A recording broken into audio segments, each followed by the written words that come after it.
भाग्यशाली गुरुमुखों,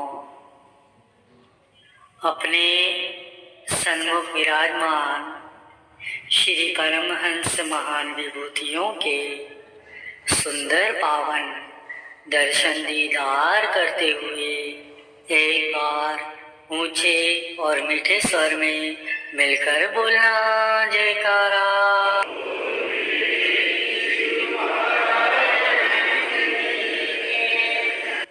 गुरुमुखों, संतों के वचन है, नाम बड़ी ऊंची दौलत है, ये बड़े भाग्यों से मिलता है। जो भाग्य से मिला है तो इसकी कदर करो। असा शाह तो वख नहीं, देखन वाली अख नहीं, बिना शोहो तो दूजा कख नहीं। पूर्ण सद्गुरु जिस दिन भी जीव उनके छत्र छाया में जाता है, उस दिन से वो गुरु उनकी संभाल करने लगते हैं। गुरु जब नाम दान देता है तो हमारे हृदय में भी विराजमान होते हैं। उसी पल से वे हमें एक नेक इंसान बनाने के लिए हमसे प्रेम करना शुरू कर देते हैं। गुरु को वीडियो लाइक करना, सब्सक्राइब करना प्लीज़। बहुत मेहनत से मैं आपके लिए वीडियो लेके आता हूँ। वीडियो आपको पूरी देखनी है। वीडियो आप 2 से 3 मिनट की मत देखना, वीडियो आपको पूरी देखनी है। प्लीज़ वीडियो लाइक करना, सब्सक्राइब करना प्लीज़। जो भी जीव सद्गुरु की चरण शरण में आता है, सद्गुरु उसके कर्मों को बंधन मुक्त कर देते हैं और उसे ऐसे पद पर बिठाते हैं जहाँ कई योगी जन भी कई सालों तक तपस्या करके भी उस मुकाम को हासिल नहीं कर पाते। एक बार की बात है, एक दिन गुरु गोविंद सिंह जी का दरबार सजा हुआ था और कर्म फल के प्रसंग पर पावन वचन हो रहे थे कि जिसकी जो प्रारब्ध है वही उसे प्राप्त होता है, न तो उससे कम न कहीं अधिक। जितना जो लिखा है वो कर्म फल उसको भोगना है। वचनों के पश्चात मौज की कि जिस किसी को जो वस्तु की आवश्यकता हो वह निसंकोच होकर मांग सकता है, उसे हम आज पूरा करेंगे।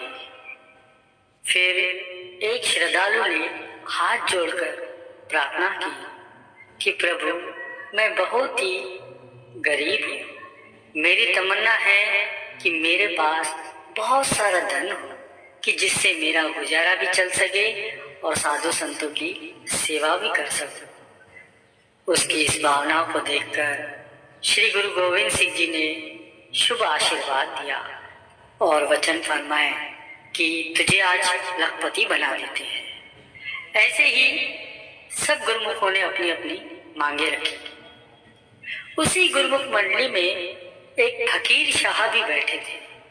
उसकी उत्सुकता को देखकर अंतर्यामी गुरु ने पूछा कि शाह, आपको भी कुछ आवश्यकता हो तो निस्संदेह होकर कहिए। उसने हाथ जोड़कर खड़े होकर प्रार्थना की कि प्रभु, मुझे तो किसी भी संसारी वस्तु की कामना नहीं है, परंतु मेरे मन में एक संदेह उत्पन्न हो गया है। तब गुरु गोविंद सिंह जी ने उनसे कहा कि बाबा, कहिए कौन सा संदेह है आपके मन में है।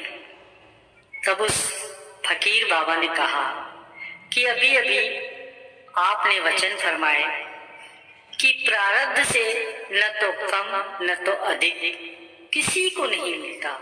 अपने कर्मों का फल प्रत्येक जीव को भुगतना ही पड़ता है। तब श्री गुरु महाराज जी ने उनसे कहा कि हाँ बाबा, निस्संदेह है, ये तो अटल सत्य है कि हर जीव को उसके कर्मों का फल भुगतना ही पड़ता है। रहा सवाल प्रारब्ध का, तो प्रारब्ध में जितना जिसका लिखा है उतना ही उसे प्राप्त होता है, न उससे कम न उससे अधिक। फिर उस फकीर बाबा ने श्री गुरु महाराज जी के आगे विनती की कि प्रभु, फिर भी मेरे मन में एक संदेह उत्पन्न हुआ है। अगर आपकी आज्ञा हो तो मेरे उस संदेह का निवारण कीजिए। श्री गुरु महाराज जी ने उस बाबा फकीर को आज्ञा फरमाई कि बाबा आप बेझिझक हमें बताएं कि आपके मन में कौन सा संदेह है।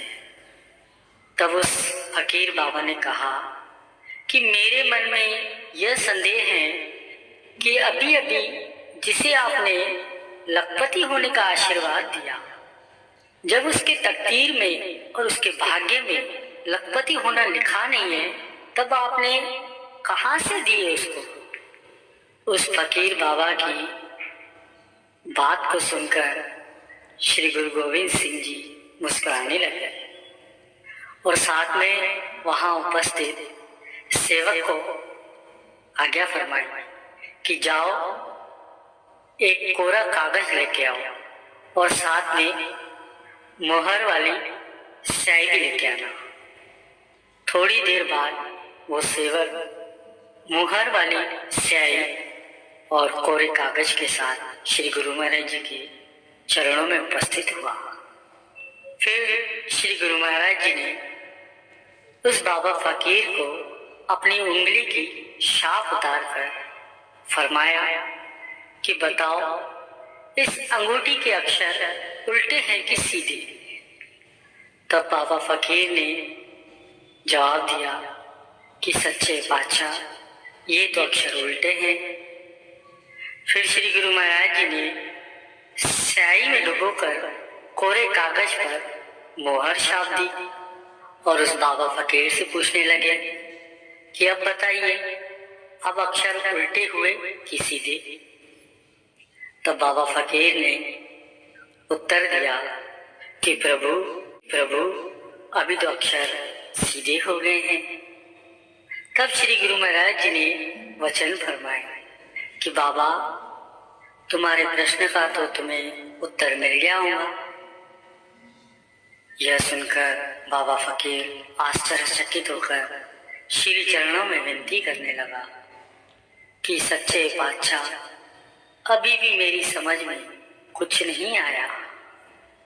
तब श्री गुरु महाराज जी बाबा को समझाने लगे कि जिस प्रकार शाप के अक्षर उल्टे थे, परंतु स्याही लगाने से छापने पर वो सीधे हो गए, इसी तरह ही जिस जीव के भाग्य उल्टे हो और अगर उसके मस्तक पर संत महापुरुषों की चरण कमल की छाप लग जाए तो उसके भाग्य सीधे हो जाते हैं। संत महापुरुषों की शरण में आने से जीव की किस्मत पलटा खा जाती है। इसी तरह श्री गुरु महाराज जी उस बाबा फकीर को और गहराई से उसे समझाते गए कि बाबा कहते हैं कि ब्रह्मा जी ने 4 वेद रचे। उन वेदों की रचना की समाप्ति के बाद जो शाही बज गई, वे उसे लेकर भगवान के पास गए और उनसे प्रार्थना की कि प्रभु इस स्याही का क्या करना है। फिर भगवान ने कहा कि इस स्याही को ले जाकर संतों के हवाले कर दीजिए और उनको ये अधिकार होगा कि वे लिखे या मिटा दें या जिसकी किस्मत में जो लिखना चाहे वो लिख दे। इस प्रकार श्री गुरु महाराज जी के वचन सुनकर वो बाबा फकीर श्री गुरु महाराज जी के श्री चरणों में दंडवत प्रणाम करने लगा। गुरु को वीडियो लाइक करना, सब्सक्राइब करना।